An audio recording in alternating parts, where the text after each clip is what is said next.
kanilang upcoming film, magbabalik tambalan din sa TV screen sina Jenilyn Mercado at Dennis Trillo. Up for a challenge na may kasamang excitement ang dalawa dahil sa panibagong genre na kanilang gagawin after almost a decade. Makichika kay Nelson Canlas. Ang kilig at kulitan sa TikTok ng mag-asawang Jenilyn Mercado at Dennis Trillo. Dadalhin nila sa telebisyon. Bagong taon, bagong proyekto, at bagong genre para sa kanilang pagbabalik tambalan. Diba may sakit ka? Bakit ka umiinom? 2015 ang huling kapuso drama series ng Jenden na My Faithful Husband. At ngayon, isang action drama series naman ang kanilang gagawin.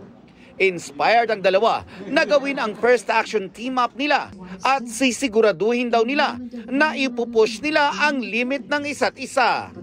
Maganda siya kasi iba, bago.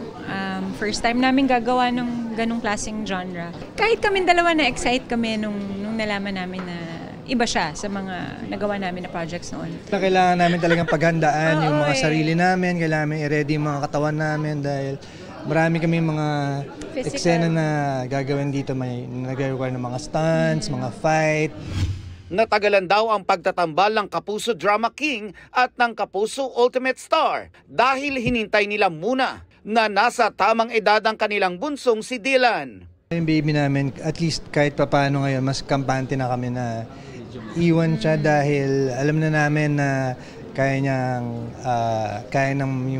na siya ng mga mag-aalaga sa kanya.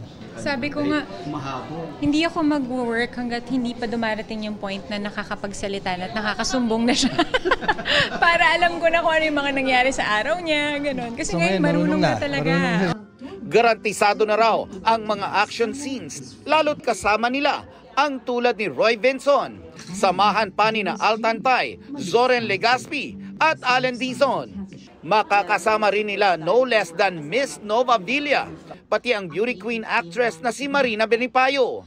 Magbabalik Kapuso naman sina Sam Pinto at Joros Gamboa. At marami pang mga baguhang aktor na magbibigay kulay sa proyekto. Drama ba to? Paano na ngayon yung comedy ko? Hindi, mas action. Baka pag-actionin kayo. Action? Kaya ko yun.